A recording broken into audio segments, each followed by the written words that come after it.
अमर पद नहीं मिल सकता। तुम भटकते रहोगे, क्लेशित होते रहोगे, भयभीत होते रहोगे। भटकना जन्म मरण। भगवान के एकमात्र आश्रय से तुम्हें विश्राम मिलेगा और कहीं नहीं। जैसे गोस्वामी जी कहते, पायो परम विश्राम राम समान प्रभु नाही कहूं।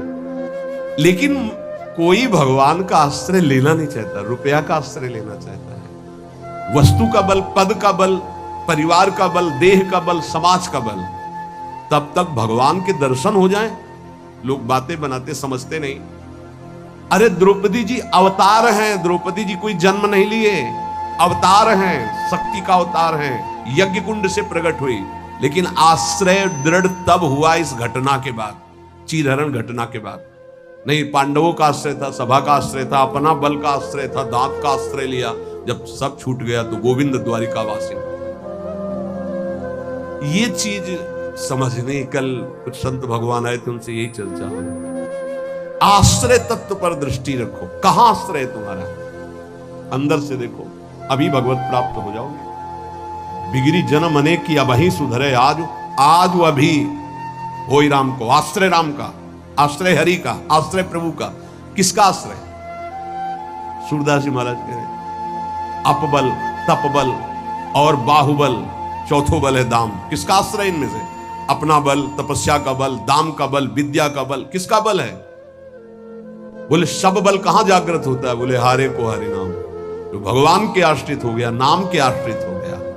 ये जितने आश्रय टिकाऊ नहीं है, प्रत्युत ये तुम्हें भ्रमित करके तुम्हारे समय को नष्ट करने वाले हैं। जिसने धन का आश्रय ले लिया, पतन है, शास्त्र कह रहा है। क्यों पतन है? खूब बल आ जाता है अंदर, क्योंकि गलत आश्रय लिया ना धन का। अब वो मतवाला हो जाता है, शराब पीना, मांस खाना, व्यभिचार करना, ये उद्दंडता ही उद्दंडता आने लगती है। अब भगवत आश्रित और धन आ गया तो उसका धन दूसरी जगह जाता है, क्योंकि आश्रय सही है। अस्पताल खुलवा दिया, पौशाला, संत सेवा, गौशाला, नाना प्रकार की धार्मिक वृत्तियों के द्वारा दूसरों को सुख पहुंचाना। क्यों? क्योंकि आश्रय बढ़िया है। केवल धन का आश्रय है तो सब दोष आ जाते हैं। इतना ही नहीं, शुभ कर्मों का आश्रय बन जाता है, साधना का आश्रय बन जाता है। अपनी साधना, रोज परिक्रमा लगाता हूं, रोज ये करता हूं, ये करता हूं। देखो दिखाई दे रहा है भक्त। भगवान, भक्त का मतलब होता है भगवान का आश्रय। अब वो ये जो सत साधनाएं हैं, असत नहीं है, पर इनका जो आश्रय हो गया वो डायरेक्ट भगवान के आश्रय से हट। अब हमारी टांगें मजबूत हैं तो हम परिक्रमा लगा रहे हैं, कल टांग टूट गई तो आश्रय भगवान का, उनके आश्रय से भगवत प्राप्ति होगी, कोई इनके आश्रय से थोड़ी। लेकिन अगर वो आश्रय लिया है तो फिर लगेगा हमसे कोई साधना ही नहीं हो रही, आप असंतुष्ट हो जाएंगे। एकमात्र भगवान का आश्रय। तभी कह रहे बिगड़ी जन्म अनेक की अब ही सुधरे आज, अभी इसी क्षण सुधार हो जाएगा, अभी इसी क्षण बात बन जाएगी। अनेक जन्मों की बिगड़ी क्या? आश्रय केवल प्रभु का, मामुपाश्रिता। भगवत प्राप्ति की साधना का भी आश्रय, ध्यान दो, ये बड़ा सूक्ष्म। आश्रय केवल प्रियालाल का। साधना बन रही बढ़िया, कल साधना ना बने, ऐसे रोग हो जाए, ऐसी शरीर की स्थिति हो जाए, ऐसी मना स्थिति हो जाए तो हमें भगवत प्राप्ति नहीं होगी क्या? होगी। बोले क्यों होगी? तुमसे कोई साधन तो बनता नहीं। बोले हमने साधन का आश्रय नहीं लिया, हमने तो प्रियाजू का आश्रय लिया। सर्वेषु साधन वरेषु चिरम निराशा। बात समझना, ये आंतरिक है, आध्यात्मिक। भरोसा केवल प्रभु का, आश्रय केवल प्रभु का, इसी से भगवत प्राप्ति होती है। पूर्व में जब प्रथम बोलना शुरू हुआ था मुरारी से, उनसे यही आश्रय तत्व पर केवल चर्चा होती थी। आश्रय को समझिए। अगर आश्रय साधन का, तो भोग साधन का होता है, साधन सुख का भोग होता है। इसीलिए यह गुण साधनते नहीं, बड़ा सूक्ष्म। अब जैसे अल्पज्ञ साधक है तो सोचता है कि फिर तो साधना ही नहीं करनी चाहिए। तो अभी तक आप कर रहे थे क्या? आपसे करवा रहे थे जिनके आश्रित हो। ऐसे भाव में आओ। साधन हो रहा है, प्रभु को समर्पित हो रहा है। नहीं हो रहा है तो हम तो प्रभु को समर्पित ही हैं, हमारी भगवत प्राप्ति तो पक्की है। ये समझ आनी बहुत कठिन हो जाती है। हम परिक्रमा लगाया है तो कह सकते हैं कि हम भगवत प्राप्ति कर सकते हैं, क्योंकि साधन का भरोसा है। अगर नहीं लगा पाए तो हमारे भरोसा में कमी हो जाएगी। आप आखिरी बात समझ लीजिए, यदि आपने अंदर से आश्रय हमारे प्रियालाल का ले लिया और कुछ नहीं बन रहा तो भगवत प्राप्ति हो जाएगी। हमारी बात समझ लेना, ये हम बहुत समझी सोची हुई बात कर रहे हैं। आश्रय आपका कहां है? एक क्षण के आश्रय को प्रभु बहुत बड़ा मान लेते, ध्यान रखना। जब बाली जी का भगवान ने प्रहार करके वध किया तो आखिरी श्वासें बाली जी की भगवदाकार थी, पर भगवान से बड़ा छुपा के वचन बोले, हृदय प्रीति मुख वचन कठोरा। भगवान की तरफ देखकर कहा, मैं बैरी सुग्रीव प्यारा, कारण कवन नाथ मोहि मारा। हम दोनों भाई हैं, हमें अपने भाई की हर चेष्टा को पता है, जैसा मैं वैसे मेरा भाई। बहुत बड़ा भजनानंदी नहीं, हम जानते हैं, बचपन से साथी है, और मैंने कभी आपका विरोध नहीं किया। आपने मारा क्यों मुझे? जो सूक्ष्म बात भगवान, तुम ये जानते थे कि सुग्रीव मेरे आश्रित हो गया है? अरे अभिमानी, मेरे आश्रित का वैरी मेरा वैरी होता है। तो कितने दिनों के आश्रित हुए थे सुग्रीव? कोई माला चलाई थी, ध्यान किया था, तपस्या की थी, और निष्काम आश्रय नहीं था, सकाम आश्रय था। बाली मारा जाएगा, मैं किष्किंधा का राजा बनूंगा। और जब राजा बन गए, महाराज जी राम जी प्रवर्षण पर्वत पर रहे, एक दिन भी दंडवत करने न दिन में गए न शाम के गए, 4 महीना नहीं गए। फिर वहां से भयभीत वाले वचन जब भगवान लक्ष्मण जी को जाके बोल दो कि जो बाली को वही बाण तूड़ीर में है उसमें, तब आके दंडवत, नाथ विषय हरि लेने से क्या ना। हम आपको बात बता रहे हैं प्रमाण सहित। भगवान ने जो वचन कहे उस बहुत मानने और समझने वाले बात। तुम जानते थे कि सुग्रीव मेरे आश्रित हो गया। अरे अभिमानी, तुम मारना चाहता मेरे आश्रित का वैरी मेरा वैरी, मेरे आश्रित का मित्र मेरा मित्र, इसलिए मैंने तुम्हें मारा। फिर वो आगे की जो बात अनुज बधू भगनी सुत नारी व्यवहारिक की बात कही, आंतरिक बात जो कही, मेरा शरणागत मेरे आश्रित। अन्य आश्रय टिकाऊ नहीं है, पहले दिमाग में रख लो। यहां तक कि साधना का आश्रय भी। इसीलिए सर्वेषु साधन वरिष्ठ चिरम निराशा। साधना का आश्रय साधन का भोग करवाने लगता है। साधन का भोग क्या होता है? एक अहम में सुख। दिन में 3 परिक्रमा लगाता हूं वृंदावन की, वो अहम में जो आश्रय बैठ गया साधना का, ये अहम भोग कर रहा है उसका। 3 लग गई तो कोई बात नहीं, 3 दिन नहीं लगी तो कोई बात नहीं। उन्हीं के तो आश्रित। मान लो कोई ऐसी शरीर की अव्यवस्था, प्रमाद नहीं होती, प्रमाद नहीं होता भक्तों में। आश्रय हमारा प्रभु का, जैसी उनकी रुचि हो वैसा चलावे। बहुत बढ़िया साधन बन गया तो हमें कोई हर्ष नहीं है, और कोई साधन नहीं हुआ तो हमें कोई शोक नहीं है। ये स्थिति समझना बड़ा कठिन है। जब तक उपासक भगवान के आश्रित नहीं होता, तब तक वो किसी न किसी पराधीनता को स्वीकार करता रहता है, और इसीलिए उसका दुख नहीं मिटता। अन्य आश्रय परिणाम दुख। ध्यान रखना, प्रभु के सिवा अन्य आश्रय बराबर दुख, प्रभु का आश्रय बराबर सुख। दुख की निशानी नहीं। संसार में प्रगट आश्रय भोगों का, शरीरों का, पदों का, धन का बड़ा आकर्षण है। स्त्री का आश्रय, पुत्र का आश्रय, मकान का आश्रय, बड़े बड़े आश्रय हैं अंदर। जब तक ये आकर्षण रहेगा तब तक भगवान में आकर्षण नहीं होता। वो अंदर सब आकर्षण में वही कृष्ण का है। भगवान का आश्रय होते ही त्रिभुवन की प्रिय से प्रिय वस्तु से राग खत्म हो जाएगा। ये पहचान है। कोई प्रिय नहीं लगेगा, वही प्रिय लग रहे हैं, उनके सिवा वास्तविक आज भी किसी को कोई प्रिय नहीं लगता। अगर वो अंतर ध्यान हो जाए तो उस शरीर को फूंक दिया जाता है, जला दिया जाता है, गाड़ दिया जाता है। क्या ये प्रियता रही? प्रियता तो प्रभु से ही थी। देखो, प्रगट में देखने वाले की दृष्टि में और वर्तमान की स्थिति में बड़ा अंतर हो सकता है। ऐसा नहीं है कि आप जो दृश्य देख रहे हो वो दृश्य वैसा ही हो। आपकी देखने की क्या शैली है। एक बार यही बात अकबर से जब कहा बीरबल ने कि देखी हुई बात गलत हो सकती है, अपना चिंतन जैसा होता है वैसे ही दृश्य दिखाई देता है, उसको भी समझना चाहिए, ना कि जो हमें दिखाई दे रहा है वही सत्य है। ऐसा कैसे हो सकता है? जब हम देख रहे हैं तो सत्य क्यों नहीं हो? तो उनका कभी ऐसा आपके सामने प्रश्न आवे तो बताना, फिर हम आपको उत्तर देंगे। एक दिन जो बादशाह की सैया लगाता था, उसके मन में आया कि जीवन व्यतीत होता जा रहा है फूलों की सैया लगाते हुए बादशाह के लिए, तो क्या आलस 5 मिनट लेट के देखते हैं, बादशाह थोड़ी आ जाएगा इस समय।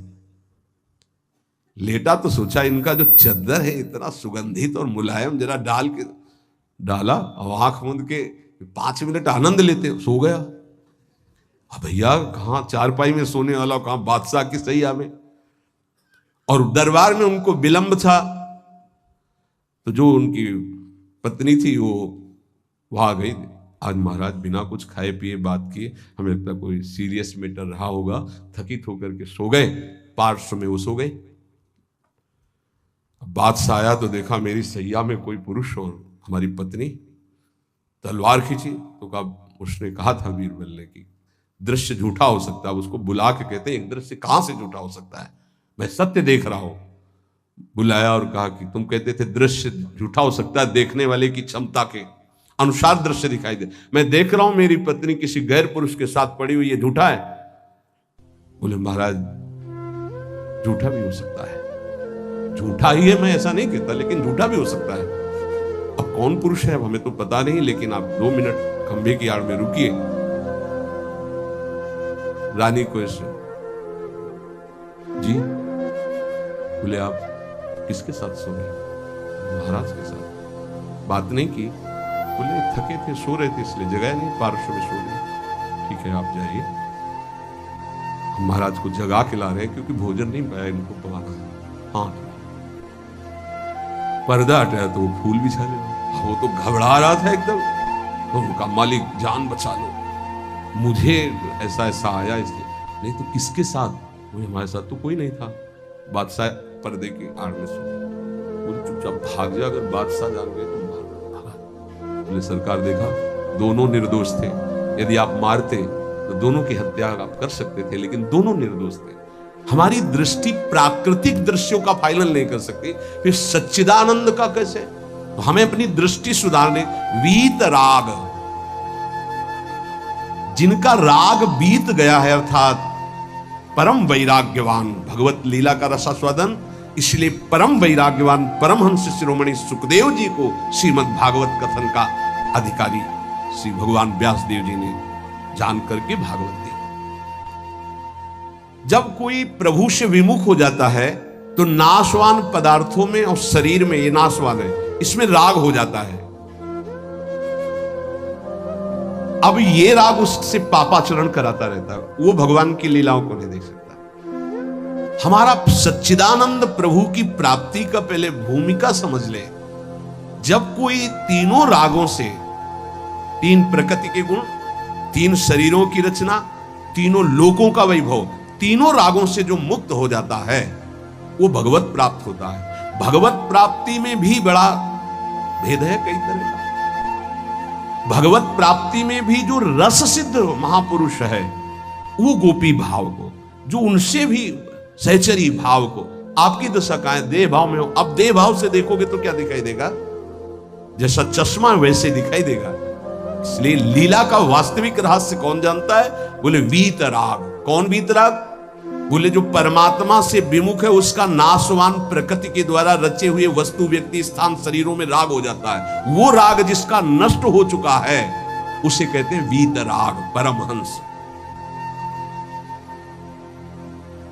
ये राग कामना पैदा करता रहता है। रजोगुण से राग उत्पन्न होता है और राग से अप्राप्त की प्राप्ति की चाह का नाम कामना है। मैं ये भोग लूं, जो सुना, जो पढ़ा, जो देखा, वो भोग लूं, प्रकृति का कामना कहते हैं। कामना जहां उत्पन्न होती है तो प्रिय पदार्थों का भोग भोगने से लोभ होता है, प्रिय पदार्थों के भोगने में बाधा पड़ने पर क्रोध होता है। भगवान कह रहे हैं कि वीत राग भय क्रोधो मनमया मामुपाश्रिता, जिसका राग नष्ट हो चुका है और जिसका क्रोध नष्ट हो चुका है, क्रोधी नहीं और भय नहीं है। भय, जब तक आप पापाचरण करेंगे तो बिना किसी भय के भी आपको भय लगता रहेगा। ध्यान रखना, हृदयों में देख लेना। अगर भय लग रहा है आपको, अव्यक्त भय, कहीं ऐसा न हो जाए, कहीं ऐसा, आपका मन मलिन है और आपने पापाचरण किए हैं, वो आपको भयभीत करते रहेंगे। जो भगवत शरणागत निर्मल हृदय वाला होता है उसके अंदर निर्भयता आती है, निर्भय, निश्चिंत, निशोक। भगवान कह रहे हैं जो राग रहित है और भय रहित है। भय एक ही जगह आता है। अज्ञान जनित नाशवान शरीरों में राग, भोगों में राग, जिससे पापाचरण, तो ये शरीर न नष्ट हो जाए, इस बात का भय बना रहता है। कहीं भोग सामग्री न छूट जाए, इस बात का भय बना रहता है। और एक मन में अव्यक्त भय बना रहता है, वो पापाचरण का फल, वो एक कल्पनात्मक भय बना रहता है, भयावह, जिसे आजकल भाषा में डिप्रेशन है। वो बेमतलब की बातें सोच सोच कर डरता रहेगा। लेकिन भजन, भगवद आश्रय, ये निर्भय करता है, भय नहीं रहता। जब हमारी कामनाओं की आपूर्ति होती है तो क्रोध आता है, लेकिन भक्त की अगर कहीं वो कामना वाला भी अभी है, आपूर्ति होती तो कृपा मनाता, बड़ी कृपा हुई, भले ले दिया, नहीं मेरा मन फंसा देता। पूर्ति हो गई तो बहुत दुलार है, बड़ी प्रभु की दुलार वृत्ति है। वो प्रभु की तरफ ही देखता है, पूर्ति में भी अपूर्ति में। इसलिए ना वो तो लोभ से बंध पाता है, ना क्रोध से। वो तो महान पुरुष होते हैं जिनमें कोई कामना नहीं होती, लेकिन प्रायः कामना से ही भक्ति प्रारंभ होती है। जो हमारा अनिष्ट होने की आशंका बनी रहती है, ये अविद्या, अज्ञान, नाशवान पदार्थ, नाशवान शरीर की प्रियता के कारण। तो भय, क्रोध, लोभ, ममता, ये सबका मूल जो है कामना है, काम है। इसी से दोषों की उत्पत्ति होती है।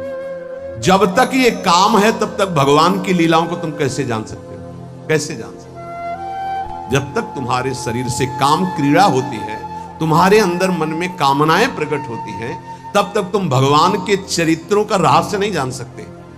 क्योंकि भगवान कह रहे मेरे जो चरित्रों को, मेरे कर्म को, जन्म को दिव्य जान जाता है, उसका पुनर्जन्म नहीं होता, तो कौन जान जाता है? तो बोले वीत राग भय क्रोधा, जिनका राग नष्ट हो चुका है, जो निर्भय हो चुके हैं, जिनके हृदय में क्रोध नहीं है। और भगवान कह रहे मनमया मामुपाश्रिता, मनमयाहा, जो मुझ में तल्लीन है, रात दिन नाम जप कर रहे, भगवत ध्यान में। मामुपाश्रिता, मेरे ही आश्रित है, मेरा ही चिंतन, मेरा ही आश्रय। अंदर से किसी से कोई राग नहीं है, किसी भी भोग की भोगने की इच्छा नहीं है। उस इच्छा की जब वृत्ति नहीं तो क्रोध और लोभ की संभावना ही नहीं, और जब इच्छा ही नहीं तो पापाचरण नहीं, तो भय नहीं होगा। भय केवल पापाचरण से होता है। निर्विकार हृदय कूटस्थ स्वामी थे, हिमालय में भ्रमण कर रहे थे, एक शेर की गर्जना हुई, घुर्राता हुआ सामने आया तो छड़ी ली हुई थी पूज्य पादुड़िया बाबा का। ऐसे छड़ी लगा खड़े हो गए, बोले यार सुन, तेरा आहार अगर ये निश्चित हो चुका है तो तू गुर्रा मत इसे खा ले, अगर आहार नहीं निश्चित हुआ है तो तू जा। वो चला गया। कितने निर्भय कि सिंह के सामने भी एकदम ऐसे, क्यों? क्योंकि वीतराग है, शरीर से राग नष्ट हो चुका है। श्री भगवान कह रहे कि मामुपाश्रिता, देखो बहुत सुंदर बात कह रहे, ध्यान देना। अपने लोगों का स्वभाव है बिना आश्रय के जी नहीं सकते, किसी न किसी का आश्रय, शरीर का आश्रय, रुपए का आश्रय, विपरीत शरीर का आश्रय, पद का आश्रय, विविध भोगों का आश्रय, नशा आदि का आश्रय। बिना आश्रय की जी नहीं सकता, आप ये समझ लो, ऐसी मान्यता हो चुकी है। और आश्रय अगर ये सब छोड़ दे तो अमर हो जाए, उसको लगता है मैं मर जाऊंगा बिना इसके, वो अमर हो जाए। यही माया का भ्रम है।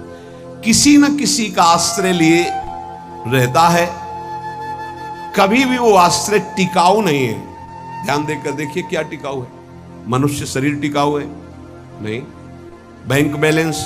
नहीं। कोई पदार्थ पदवी?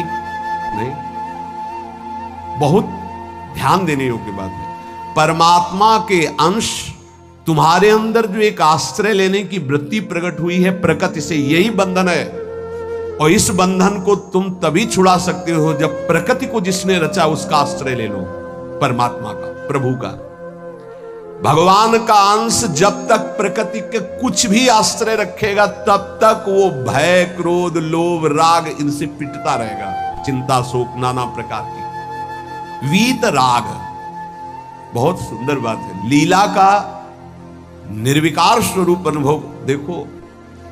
अगर गोपी प्रेम में तनिक भी कोई ऐसी बात होती तो परमहंस श्री सुखदेव जी जो लौटकर अपने पिता का मुख नहीं देखा, जब पुकार रहे थे, माता को तो देखा ही नहीं, वो भला ऐसे विलास को कभी गा सकते थे? विचार कर। बृहस्पति शिष्य उद्धव वंदे नंद ब्रज श्रीराम पादरेणु भीक्षणसा, अंतिम समय स्तव का गायन करते भीष्म जी, उस समय गोपी जनों का चिंतन करते भगवान की उस लीला विलास का। क्या है ये गोपी प्रेम? कोई ऐसी रहस्यमयी प्रेम वृत्ति है जो बड़े बड़ों को समझ में आने वाली नहीं है। इसलिए गायन करें। गायन से आप रास पंचाध्यायी के फलिस्तुति को पढ़िए, उसमें लिखा है ये श्लोक पुरा में याद नहीं, विक्रीडितम ब्रजवधू भीरदम च विष्णु, इस श्लोक में है कि जो श्री कृष्ण की रासलीला का जो गोपी जनों के साथ भगवान अद्भुत सुख वर्षा कर रहे हैं, इसका जो गायन करेगा, पाठ करेगा, वो हृदय रोग से रहित हो जाएगा। ये हृदय रोग को निर्मूल करने वाली लीला, अर्थात काम का सर्वनाश करके प्रेम प्रकाशित करने वाली। श्रीमद चतुरासी जी की फलस्तुति में लिखा है, भवजल निधि को नाव और काम पावक को पानी। काम रूपी अग्नि को शांत करने के लिए लीला जल है। चतुरासी जी का गायन निष्काम करके प्रेम प्रकट करता है। यहां प्रार्थना है, अर्थ की तरफ दृष्टि मत ले जाना। अगर अर्थ कभी आप पढ़ भी ले तो उसको चिंतन में मत आओ, उसको छोड़ दो। जब तक आपकी भाव दशा ठीक नहीं है, अभी आपके अंदर काम आता है, आपके अंदर नाना प्रकार की वासनाएं हैं, आप नहीं समझ पाएंगे। आप उसे प्राकृतिक भाव से अगर देखेंगे तो बात ठीक नहीं, क्योंकि प्रिया प्रीतम सच्चिदानंद में आपकी बुद्धि प्राकृतिक भाव सच्चिदानंद पर आरोपित करना, फिर वो बिगड़ जाएगा। इसलिए यहां प्रार्थना करते हैं, नवनिवृत्त निकुंज के पदों का गायन, चिंतन भागवत गीता जी के सिद्धांतों का, देह राग को शिथिल करके फिर चिंतन जो प्रकट होता है वो आंसुओं से भींगे हुए कपोल वाला होता है। गदगद सुर नैना सजल दंपति रस रहे भीन। इसलिए उपासक को चाहिए कि जब तक देह भाव शिथिल ना हो जाए तब तक ऐसे ऐसे श्लोक रस भरे हैं जिनको आप बिल्कुल नहीं समझ सकते। इसलिए भगवान की अवतार लीला, भगवान के उपदेश देखो, शास्त्रों में हमने पाया कि जब अपने शिष्यों को उपदेश गुरुदेव करते हैं तो उनसे कहते हैं कि देखो भाई, मेरे उपदेश से जो मेरा आचरण न मिलता उसे कभी स्वीकार मत करना। मेरे उपदेश से जो मेरा आचरण या शास्त्र की आज्ञा से जो मेरा आचरण न मिलता हो उसे कभी अनुकरण मत करना। क्यों? क्योंकि तुम्हारी स्थिति नहीं है, तुम अनुकरण करोगे परास्त हो जाओगे। मेरा जो तुम्हारे लिए उपदेश है, शास्त्र की जो आज्ञा, उसके अनुसार चलना। आप सोचो, जगत गुरु भगवान श्री कृष्ण की लीला का कोई अनुकरण कर सके? जैसे रास लीला का भगवान इतनी गोपियों के साथ नृत्य कर रहे हैं, भगवान के इस दिव्य प्रेम विलास को तुम रास किसको संबोधन कर रहे? बोले रास रचा के आ रहा है। घोर अपराध भरे शब्द बोल रहे हो। भगवान रास जो कर रहे हैं वो आत्म स्वरूप का विलास है, वो किसी व्यक्ति या स्त्री पुरुष का नहीं है।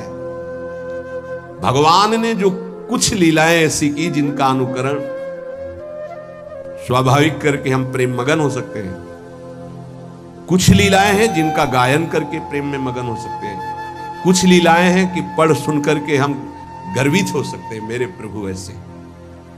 तो रास लीला के पहले भगवान की जैसे लीला एक आती है गोवर्धन लीला, फिर रास लीला।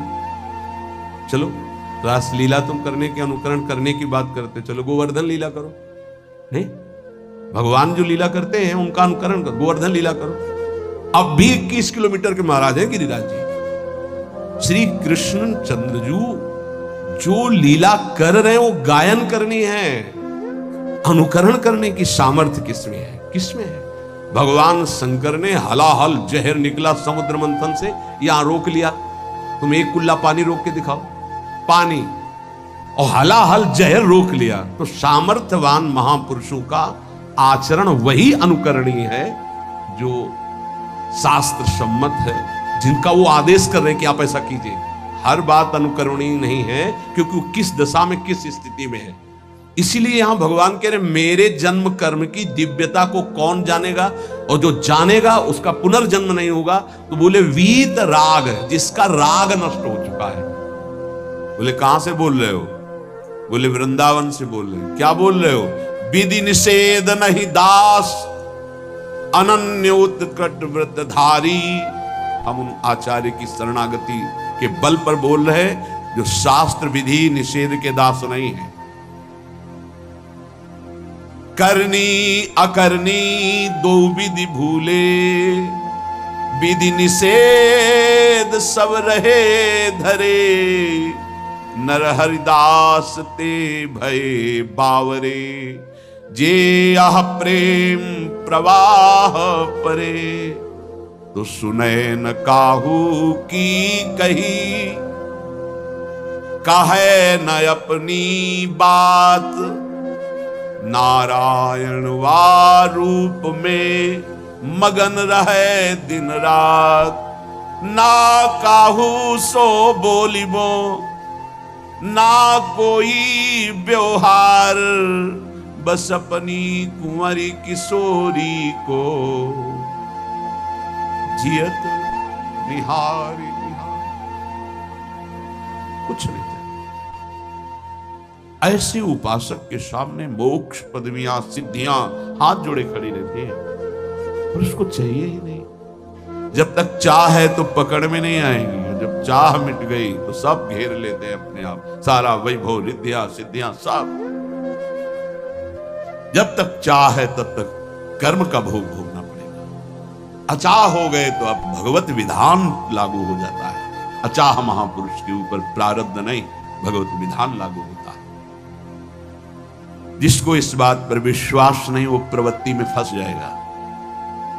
ध्यान दें, इस बात पर विश्वास नहीं है कि नाम चल रहा है प्रियालाल का, अब मुझे कोई साधन की जरूरत नहीं। पूज्य भाई जी महाराज, मैं अपनी पहली और आखिरी बात कहता हूं कि आप नाम जप का नियम लें, निर्वाह प्रभु करेंगे, और कोई साधन करें हम रोकते नहीं हैं। पर यदि आप नाम जप करते तो किसी और साधन करने की आवश्यकता ही नहीं है। महापुरुषों की ये कोई अपनी मनगढ़ंत बात नहीं है। भगवान ने अपने को सहज में प्राप्ति करने का उपाय अपने श्रीमुख से बताया। अनन्य चेता सततम यो माम स्मरति नित्य सहा, तस्याहम सुलभा पार्थे नित्य युक्त योगिना।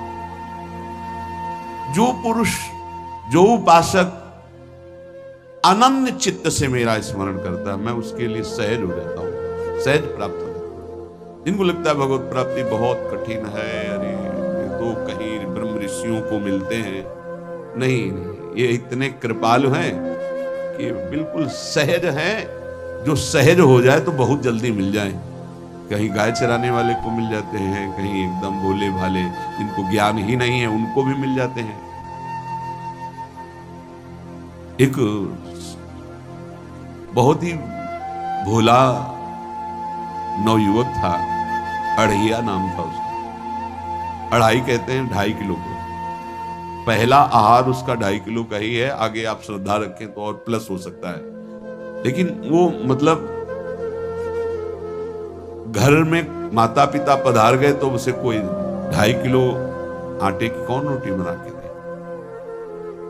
थोड़ा जब उसके अंदर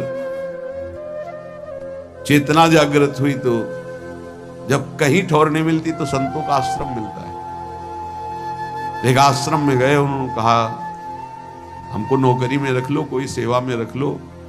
तुम्हारा नाम क्या है? बोले अड़ैया। बोले कोई नाम है? बोले गांव के लोग कहते हैं क्योंकि 2.5 किलो हम पाते हैं। तो 2.5 किलो? बोले तौल के 2.5 किलो आटे का जब हम रोटी पाते तब हमारी बाल भोग होता है। आगे कोई श्रद्धा करे खीर पूड़ी, पर 2.5 किलो अन्न चाहिए। तो कहा यहाँ भंडारा है, तू रोज 2.5 किलो क्या 5 किलो पावे, क्या सेवा कर सकता है? उनका जो आप सेवा बताएंगे सिखाएंगे वो हम कर लेंगे। उनका तुम गाय चराया करो, गाय। भाई देखो हमारा वैष्णव सिद्धांत है, तुम गाय चराने जा रहे हो, हम यहां से तुम्हें अमनिया दे दिया करेंगे, जंगल में तुम बनाओ और वही ठाकुर जी को भोग लगाओ और पाओ।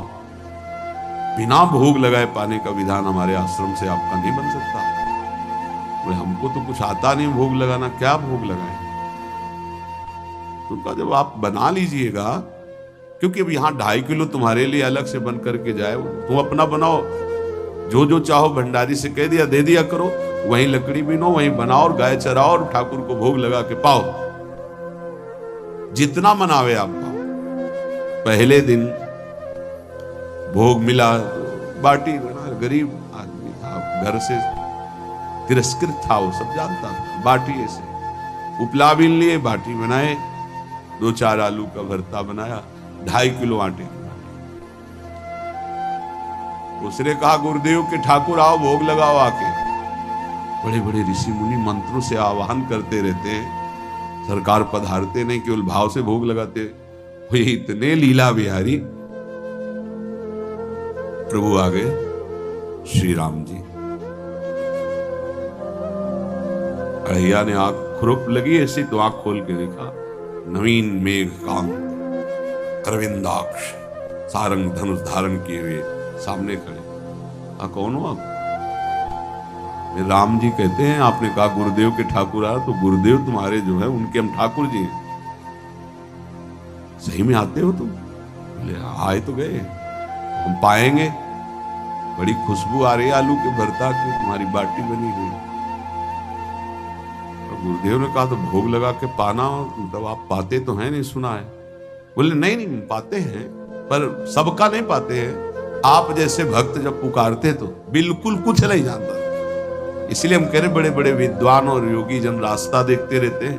हरिवंश महाप्रभु ने इसीलिए लिखा है, मुनि मन ध्यान धरत नहीं पावत, करत विनोद संग बालक भट। ये विनोद करते प्रकट हो जाते बड़े बड़े मुनियों के जो ध्यान में नहीं आते। काश तो आप हमको ऐसे ही रखोगे, क्योंकि आप आ गए तो आप भी। प्रभु ने कहा जब तुम 2.5 किलो पा सकते हो तो हम तो 2.5 मन भी पा सकते हैं। हमको ये पता नहीं था कि गुरुदेव के ठाकुर इतने भूखे रहते, पर आप अलग पत्तल में ले लो, अपने पूरे पत्तल में तुम आपको पाने दें। बोले भोग थोड़े ऐसे लगाया जाता है कि तुम अपना रखो, तुम अपना रखो। और बोले आंख मूंद कर तुम बैठो, जैसे तुम्हारे गुरुजी भोग लगाते हैं तो आंख मूंद लेते हैं, अब हम पाएंगे तुम्हारे। तो आंख मूंद लिया, चलो भाई पाओ। सोचा एक आध बाटी पा लेंगे, बीच बीच में खोल के देखता जाता भगवान सब चाट।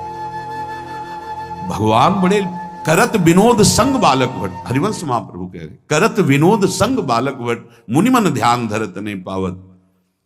आंख खोला, बोला आज हमको भूखे रखोगे? बोले जानते हो तुम्हारे गुरुजी ने क्यों भोग लगाने के लिए कहा है? आज एकादशी है, तो तुम्हारे गुरुजी के यहाँ एकादशी रह जाती है, इसीलिए तुमको अमनिया दिया, वहां बनाया नहीं, और तुम्हें रोज अमनिया देंगे। तुम रोज आओगे, हम बुलाएंगे तो? अब आप बुलाओगे रोज तो आएंगे नहीं, हम रोज रोज आएंगे। बोले तो ठीक है, अगली बार से। बोले गुरुजी आपके ठाकुर जी आए थे, हमारी सारी बाटी खा गए, 5 किलो आज से हम ले जाएंगे, 2.5 किलो आपके ठाकुर जी के लिए, 2.5 किलो अपने लिए। बहुत हंसी आई कि वहां कुंतलों का सब भंडारी का देखो, पूछने की जरूरत नहीं, जितना कह दे दो। 5 किलो के हिसाब से आटा के अनुसार भरता बनाने के लिए आलू वगैरह से सुबह से गाय लेके निकल जाता, जंगल में छोड़ दिए, उपला मैंने आग लगाई, बनाया, वो गोले गोले रख करके, उसमें कोई समय तो लगता नहीं। आग पकी हो तो बहुत सुंदर बाटी बनती। बाटी बनाया, भुरता बना के, पत्तल बड़े बड़े जंगल के से। कहा गुरुदेव के ठाकुर पधारो। तो आँख खोल के देखा, साथ में सिया जी। उसने कहा ये कौन है? बोले हमारी अर्धांगिनी है। तो कल क्यों नहीं बताया था आपने कि अर्धांगिनी भी है? ये भी पाती है? बोले हमारे जैसा है। जानकी जी बैठ गए, राम जी बैठ गए, बड़ा सब कुछ में, पर जानकी जी इतनी करुणा वात्सल्य बरस रही थी कि वो कुछ बोल नहीं पाया। बस देखा, ऐसे कहा पाओ गुरुदेव के ठाकुर। प्रभु आराम से, सिया जो खूब स्वाद बखान करके पाए। वो आँख खोल कर देखता, आज भी हम 2.5 किलो अपने ले लाए थे, लेकिन ये दोनों पा गए। गुरुदेव 7.5 किलो। बोले क्यों? आपके ठाकुर की पत्नी भी है ना? कहाँ है? तो दोनों आए थे। किसी को विश्वास नहीं हो रहा था। दे दो भाई, अरे गाय को खवाएगा, दे दो, कुछ करेगा, क्या कमी है यहां? 7.5 किलो आटा। अब तो समय लगा, 3 बजे तक बाटी बन के तैयार हुई पत्तल में से। गुरुदेव के ठाकुर पधारो। बस उसको बुलाना होता था कि विनोदी प्रभु, साथ में लखन जी, राम जी, सिया जी, लखन। ये कौन है? बोले छोटे भाई। आपके भाई भी है? हाँ हैं। पहले अब परिवार में कितने लोग हुआ? पहले बता देते तो हम वो सब आ जाते हैं। लक्ष्मण जी सिखा, बहुत सरल भगत है, नाराज मत होना, चुपचाप पा लो। तीनों बैठे, बेचारा ऐसे ही रह गया।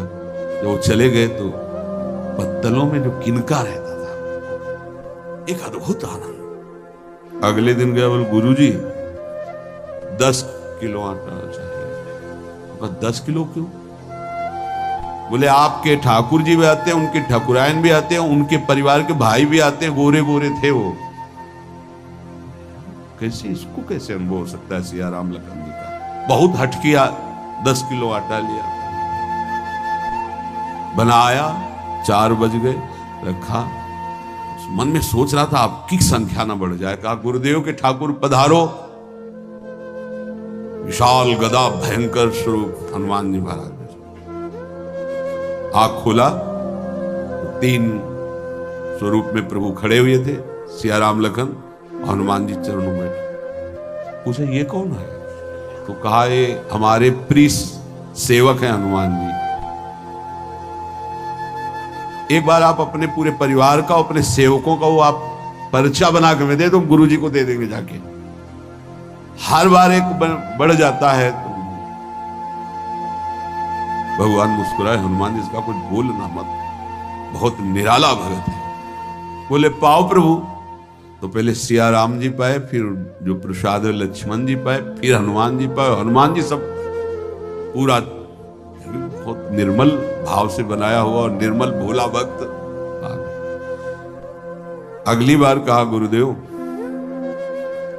5 किलो एक्स्ट्रा में रख दो, 1 नंबर बढ़ता जाता है। आपके पहले ठाकुर जी आए, फिर ठाकुरायन जी आए, फिर उनके भाई आए, फिर इस बार तो बहुत भयानक रूप, गदा लिए हुए, लाल अरुण वर्ण शरीर का प्रकट हो रहा है। जिधर देखो कंचन वर्ण की कांति, मुख में अरुण वर्ण की कांति। हमने पूछा आपके ठाकुर जी से, तो उन्होंने कहा कि वो सेवक हैं। तो रोमांच हो रहा था कि क्या सही भगवान करुणा करके इसको दर्शन देते हैं। अब अगली बार अगर ये बात करेगा कि तो फिर अब हम इसकी परीक्षा ले गया एक्स्ट्रा, बनाया सब। आओ गुरुदेव। अब तो पता था कोई आने वाला नहीं। गुरुदेव के ठाकुर 2 संख्या बढ़ गई। आँख खोल के देखा, कहा ये कौन है? तो कहा ये हमारे और भाई हैं, इनका नाम भरत है, इनका नाम शत्रुघ्न है। पहले महाराज बता देते ना कि आपके और भाई हैं, हमने कहा था, आपसे प्रार्थना की थी। पाओ बचे नहीं ना, 2 संख्या ज्यादा हो।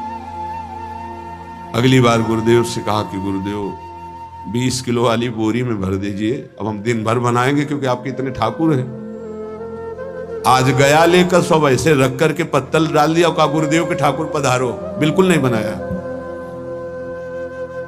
आ गए प्रभु, कहा कहां यार, तो खुशबू भी नहीं आ रही, ना बाटी की ना भरता की। बोले प्रभु आपके साथ पत्नी है ना, और सेवक भी है, इतने दिन से तो हमारे हाथ का पाए